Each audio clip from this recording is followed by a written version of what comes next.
This time tomorrow, the FAA's airport order will be in effect as the longest ever government shutdown stretches on. Lawmakers today at the Capitol failing to reach a deal to end the deadlock, while at airports across America, passengers and the airlines bracing for major problems. I'm Ron Trevino, along with Sherman Chow. Len and Mia have the night off. The FlightAware misery map already showing signs of delays and cancellations today, and things will get worse. The FAA will reduce capacity at 40 major airports starting tomorrow. And you can see those locations on the map right there. 1 in 10 flights will be canceled. At Houston's 2 airports, Southwest and United could feel the brunt of the impacts. Experts say most large airports will see issues. Today, reporters on Capitol Hill asking Senator Ted Cruz from Texas about it all.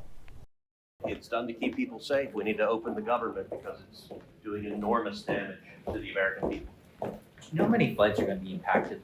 Thousands. Tonight we have team coverage from the airports across Texas with things, how they look right now, and the concerns for tomorrow. We'll start with Michelle Choi at Bush Airport. Michelle. Here at Bush Airport's Terminal E, it's been a much calmer scene today compared to those long lines we saw over the weekend. Now, the line's been steadily moving all day, but it's been moving quickly, which is the good news. But that could change starting tomorrow when the FAA's flight cutbacks kick in.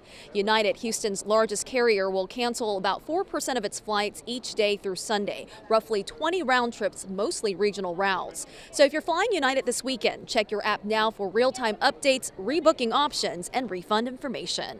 In Houston, Michelle Choi, KHOU 11 News. I'm Katira Winfrey at Hobby Airport. Operations here have been running smoothly, and security wait times have been around 10 minutes most of the day. We spoke to some passengers who were unaware of potential travel challenges come tomorrow. Southwest Airlines is the major carrier here. The concern for travelers will mostly be regional impacts when the FAA implements its flight reduction plan tomorrow.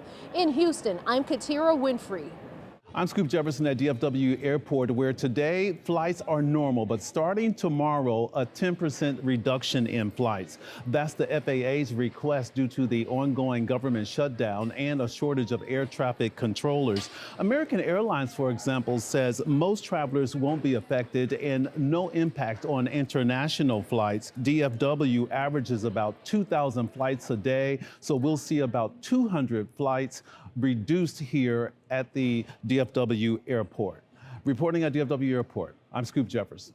I'm Brittany Costello at Dallas Love Field, where travelers are seeing some delays, but for the most part, people are moving through the airport. But many are concerned about what's to come. And experts say with one primary airline carrier, Southwest could feel a bigger strain, something that will be felt by the people who pass through here. In Dallas, I'm Brittany Costello. I'm Daniel Prone, Austin Bergstrom International Airport. This spot is not on the FAA's list of airports that will see that 10% reduction in flights, but we're bound to see the ripple effects of it. By our math, on a typical day here at the airport, more than half of the flights that are either going or coming are coming from those cities that are on the FAA's list. Travelers I spoke to here at the airport say they're nervous about all the uncertainty, and it's making their experience a lot more enjoyable as they travel. In Austin, I'm Daniel Perot.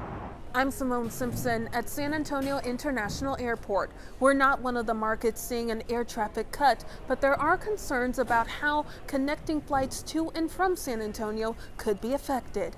A majority of those flight connections are through Houston or Dallas airports. So far, though, operations here are still running normally. The airport released a statement saying they were grateful not to be on the list, but travelers could be impacted. In San Antonio, I'm Simone Simpson. All right, as you saw, a round-robin check of all our big airports in Texas as folks brace for tomorrow. But what comes next? I took the question to Andy Jameson, Managing Director of Customer Service at United Airlines. What happens if this shutdown continues beyond the weekend? Well, there's a lot of people working on that, Ron, but for us in the operation, we're focused on today and getting through the next couple of days as those plans materialize.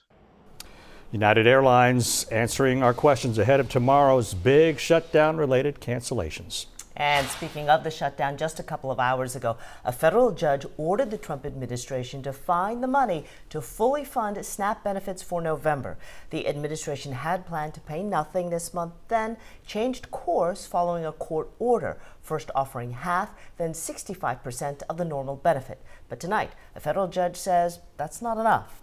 We are following all angles of the government shutdown, from those SNAP benefits to food drives and other resources available to those in need. You can find this information across all of our platforms, on air, online, and on the KHOU 11 Plus app.